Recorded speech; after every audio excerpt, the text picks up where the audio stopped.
This video is sponsored by BuyMode shopping app. BuyMode e-shopping application is one of the best online shopping app now available on Play Store and App Store. Click below link and install application. Thank you.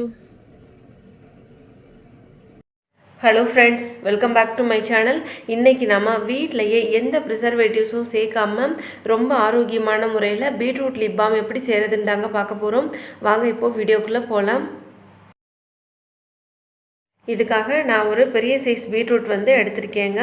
இதை நல்லா கழுவிட்டு மேலேயும் கீழேயும் cut பண்ணி எடுத்து வச்சுருக்கேன்.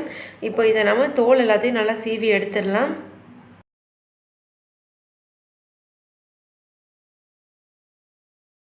இப்போ பாருங்கள், தோல் எல்லாத்தையும் எடுத்தாச்சுங்க. இப்போ இதை நான் நல்லா பொடுசாக கட் பண்ணிக்கிறேன். நல்லா சின்ன சின்ன பீசஸாக கட் பண்ணிக்கோங்க. இல்லைனா நீங்கள் கேரட் சீவுற மாதிரி சீவிட்டு கூட எடுத்துக்கலாங்க.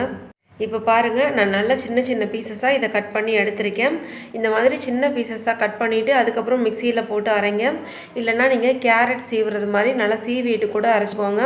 ரொம்ப பெரிய பெரிய பீஸாக போட்டு நம்ம மிக்சியில் அரைச்சோன்னா மிக்சி சீக்கிரமாக இதாகிடும். இப்போ இதை நம்ம கொஞ்சம் கூட தண்ணி எதுவுமே சேர்க்காமல் நல்லா நைஸாக அரைச்சி எடுத்துக்கலாங்க. ரொம்ப உங்களுக்கு அரைக்க முடியாமல் இருந்ததுன்னா கொஞ்சமாக தண்ணி சேர்த்து அரைச்சிக்கோங்க.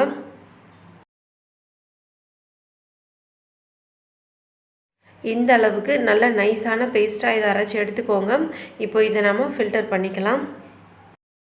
ஒரு பவுலில் இந்த மாதிரி ஒரு சலடை வச்சு முதல்ல ஒரு வாட்டி நான் ஃபில்டர் பண்ணிக்கிறேன். இதை நம்ம மொத்தமாக ஒரு 3 வாட்டியாவது நல்லா ஃபில்டர் பண்ணிக்கணுங்க.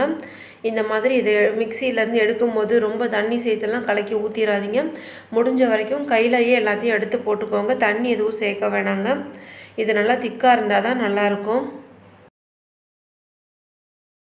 முதல் டைம் ஃபில்டர் பண்ணியாச்சுங்க. இப்போ இதை நான் செகண்ட் டைம் நல்லா ஃபில்டர் பண்ணி எடுத்துக்கிறேன்.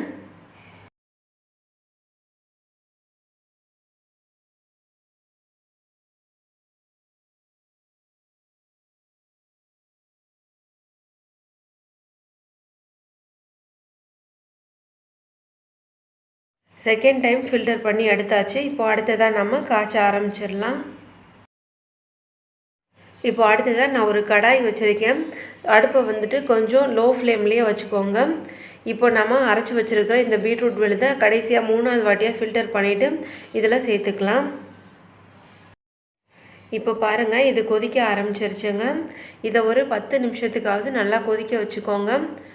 கொதிக்க ஆரம்பித்த உடனே கொஞ்சம் லோ டு மீடியம் ஃப்ளேம்லேயே வச்சுக்கோங்க.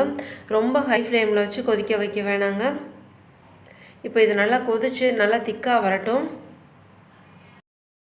இப்போ பாருங்கள், இது ஒரு 10 நிமிஷம் நல்லா கொதிச்சிருச்சுங்க. எந்த அளவுக்கு நல்லா திக்காக வந்திருக்குன்னு. இப்போ இதில் ஒரு 1/2 டீஸ்பூன் அளவுக்கு நெய் சேர்த்துக்கிறேங்க. சேர்த்துட்டு இதையும் நல்லா கலந்து விட்டுக்கோங்க. நெய் சேர்த்ததுக்கப்புறமா ஸ்டவ்வை ஆஃப் பண்ணிடுங்க. ஆஃப் பண்ணிவிட்டு நல்லா கலந்து விட்டுக்கோங்க. கடைசியாக இதில்